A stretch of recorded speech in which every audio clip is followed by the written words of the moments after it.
Le chapitre de la pharmacocinétique, c'est un médicament qui est tout à fait biodisponible, qui est hydrosoluble, qui a une bonne élimination rénale. Tout ça, c'est pas mal.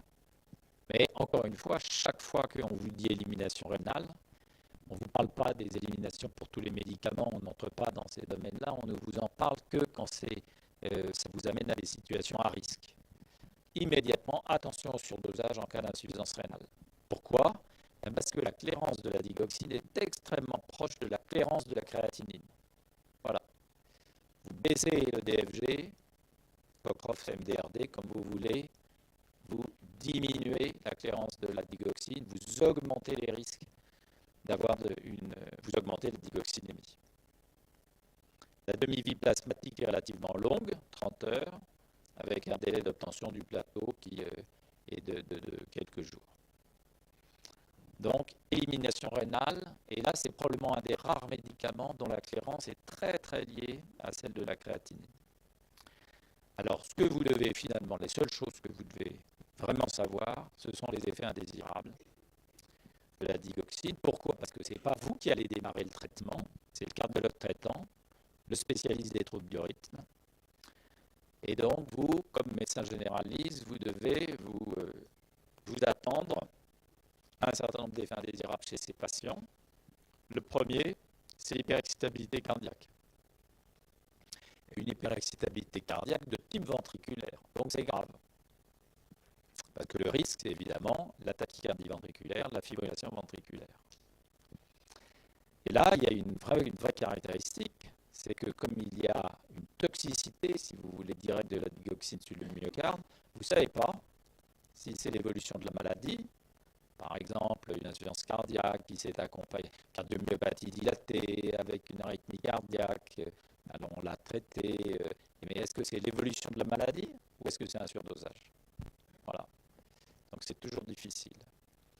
Et immédiatement, chaque fois que vous êtes dans une situation comme ça à risque, vous pensez facteur favorisant. Et les facteurs favorisants, finalement, vous retrouvez pratiquement toujours les mêmes. C'est-à-dire que bien entendu, il y a l'âge. Vous pensez à insuffisance cardiaque, cardiomyopathie, dilatée ou ischémique. Vous pensez à l'hypoxémie, bien sûr. Vous pensez à l'insuffisance rénale chronique, IRC, il aurait dû être beaucoup plus détaillé. Pourquoi? Parce qu'insuffisance rénale chronique égale risque d'augmentation de la digoxinémie, des concentrations plasmatiques. Et puis vous pensez troubles ioniques associés, hypokaliémie, tout ce qui est à risque d'hyperexcitabilité, et hypercalcémie. Là, on vous fait sortir du niveau P2, là, on vous fait rentrer en thérapeutique, mais c'est pas mal de vous former dès maintenant, parce qu'après, ça viendra plus facilement. L'hypomagnésémie aussi, on retrouve en particulier avec certains traitements du cancer. Et puis, les associations médicamenteuses. Alors là, pourquoi est-ce qu'on parle de l'hypothyroïdie? Parce que les hormones thyroïdiennes ont un effet direct d'interaction avec les récepteurs bêta-adrénergiques, aussi bien dans l'hypo que dans l'hyperthyroïdie. J'aurais dû vous les classer comme je viens de vous le dire, là, pour que ce soit plus logique. Mais enfin voilà, vous avez l'explication. Donc il faut absolument avoir en tête ces deux petits cadres là, qui sont les signes de toxicité clinique et les signes de toxicité à l'électro. Les signes de toxicité clinique, il y a une triade qui sont des nausées, des vomissements, et quand vous prenez le pouls, vous avez pof pof, pof pof, pof pof. Voilà. Vous avez du bigéminisme. Vous avez des extrasystoles bigéminées. Vous sentez au pouls le rythme, au lieu d'avoir toc, toc, toc, toc, toc. En fait, les malades sont lents, hein, sous digoxine. Toc, toc, toc. Vous avez toc, toc, toc, toc, toc, toc. Donc rien qu'au pouls, nausées, vomissements et ça, vous dites, oh là, chez quelqu'un qui prend des digitaliques, de la digoxine, vous vous dites, oh là, il s'est passé quelque chose.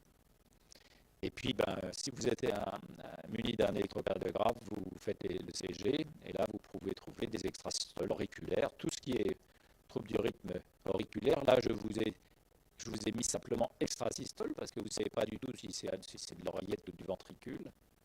Mais en général, celles qui sont dangereuses, ce sont celles qui viennent du ventricule. Et encore plus dangereuses si elles viennent elles ont différents foyers. Donc voilà, ce sont des petites des trucs cliniques qui peuvent vous aider beaucoup. Les interactions médicamenteuses, elles sont nombreuses. On va y voir pour terminer.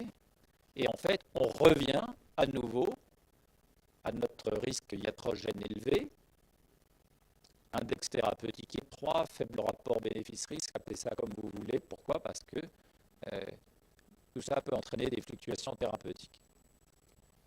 Vous voyez, je vous fais un tableau de la digoxine, qui a été un médicament très longtemps prescrit, qui est un tableau à risque. Dans les interactions médicamenteuses, vous avez essentiellement la bradycardie. Tous les médicaments bradycardisants vont ralentir ou exagérer les effets bradycardisants de la digoxine. Donc évidemment les bêta-bloquants. Et quand je vous ai parlé des bêta-bloquants, j'ai oublié de vous dire qu'il existait des collyres bêta-bloquants pour le glaucome. Il y avait un cours qui était sur la pharmacologie de l'œil. Je ne sais plus s'il a lieu encore, si on vous le fera en ophtalmo, mais c'est absolument passionnant, encore qu'un peu compliqué. Donc les collyres bêta-bloquants sont des traitements du glaucome chronique. Une petite partie peut passer dans la circulation systémique, qui ne reste pas seulement dans l'environnement de la conjonctive. Et donc, un collyre bêta-bloquant, par exemple, peut aggraver une bradycardie sous digoxine, sans que ce soit un bêta-bloquant directement prescrit, par exemple, pour l'hypertension artérielle. L'amiodarone, qui est un antiarythmique de classe 3, on n'a pas le temps de vous traiter les antiarythmiques cette année, mais attention, l'amiodarone baisse la clairance de la digoxine, il augmente la digoxinémie. Donc c'est une double interaction, d'une part pharmacodynamique et puis d'autre part pharmacocinétique. Et puis bien sûr les antagonistes calciques, verapamil, diltiazem. Donc vous voyez, vous avez appris les bêta-bloquants, vous avez appris les antagonistes calciques. Bon, ça c'est de la logique pharmacodynamique. Et là je vous rajoute l'amiodarone. Cordarone, non commercial, médicament très classique de la fibrillation auriculaire. Mais franchement, l'association cordarone-digoxine est une association très rare, elle ne devrait pas être fréquente.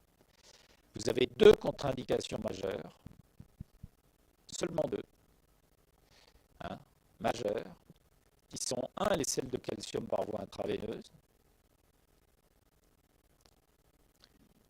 Et alors vous imaginez, on a dit qu'une partie de la toxicité des digitaliques et la digoxine, c'était lié à une surcharge en calcium du réticulum sarcoplasmique. Si vous avez des concentrations plasmatiques élevées, vous avez d'autant plus de surcharge calcique. Et puis vous avez une deuxième chose, pour ceux qui aiment se soigner par les plantes, vous savez que le millepertuis est dans le collimateur. Le millepertuis qui est soi-disant un bon médicament à la dépression, et puis docteur, ça ne peut pas faire de mal parce que c'est les plantes, etc. Et nous, les pharmacologues, nous n'aimons pas. Parce qu'ils n'ont absolument pas le même développement et la même surveillance que les autres médicaments. Or, le millepertuis a un effet inducteur enzymatique. Voilà. Donc, interrogez aussi vos patients. Qu'est-ce que vous prenez comme comprimé? C'est un très beau buisson, le millepertuis, voilà à quoi ça ressemble. Et on termine avec ça sur... je vous ai mis la dernière ligne, c'est nombreux médicaments en cause. Nombreux médicaments en cause qui peuvent modifier la digoxinémie par augmentation de l'absorption intestinale, par diminution de la clairance rénale. Donc en général, essentiellement des médicaments qui augmentent les concentrations plasmatiques. Voilà, on a terminé à l'heure, je vous ai tout dit. Merci pour votre attention.